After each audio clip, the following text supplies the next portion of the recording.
আমার নবী 63 বছর জিন্দেগিতে যে কষ্ট করেছেন, পেটে পাথর বাঁধা থেকে শুরু করে না খেয়ে থাকা, আয় হায়, আপনি শুনে অবাক হবেন। একটা খেজুরের অর্ধেক পচে গেছে, একটা খেজুরের অর্ধেক পচে গেছে, আমার নবী সেটা নিয়ে সাফ করতেছিলেন।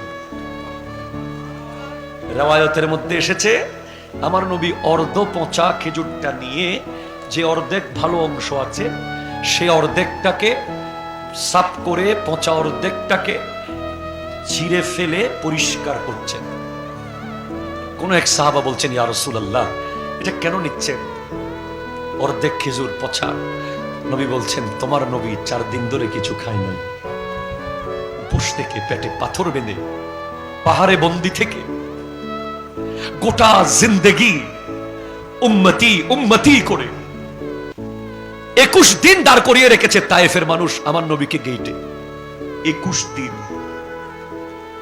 আপনি 1 ঘন্টা দাঁড়াবেন না, বিরক্ত হয়ে যাবেন।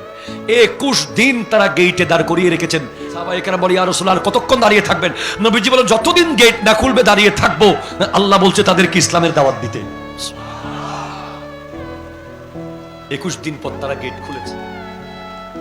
গেট তো খুলেছে ঠিক, মেহমানদারি করে নাই, পাগলা কুকুর লেলিয়ে দিয়েছে নবীর দিকে। কুকুরগুলো দৌড়ে দৌড়ে এসে নবীজির সামনে যখন এসেছে, মুস্তাফা জানে রহমতের চেহারা মোবারক দেখার সাথে সাথে কুকুরগুলো মাথা ঝুঁকিয়ে সিজদায় অবনত হয়ে আবার ইউটার্ন নিয়ে তার মালিককে কামড়াতে চলে গেছে।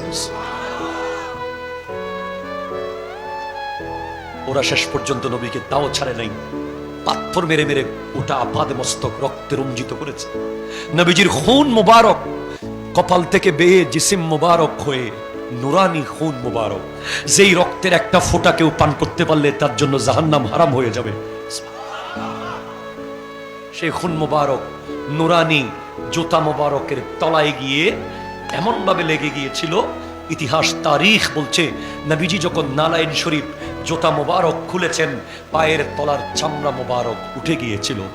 এরপরেও ফেরেশতা যখন এসে বলে, আপনি বলেন পাহাড় উল্টাই দিচ্ছি, আপনি বলেন পানি দিয়ে ধসিয়ে দিচ্ছি, আপনি বলেন আগুন দিয়ে জ্বালিয়ে দিচ্ছি, নবী বলেন, না না না না না না, আল্লাহুম্মা ইহদি কওমি ফাইন্নাহুম লা ইয়ালামুন, আল্লাহ আমার কওমকে তুমি হেদায়েত করো, তারা বুঝতেছে না, তারা বুঝতেছে না, তারা বুঝতেছে না।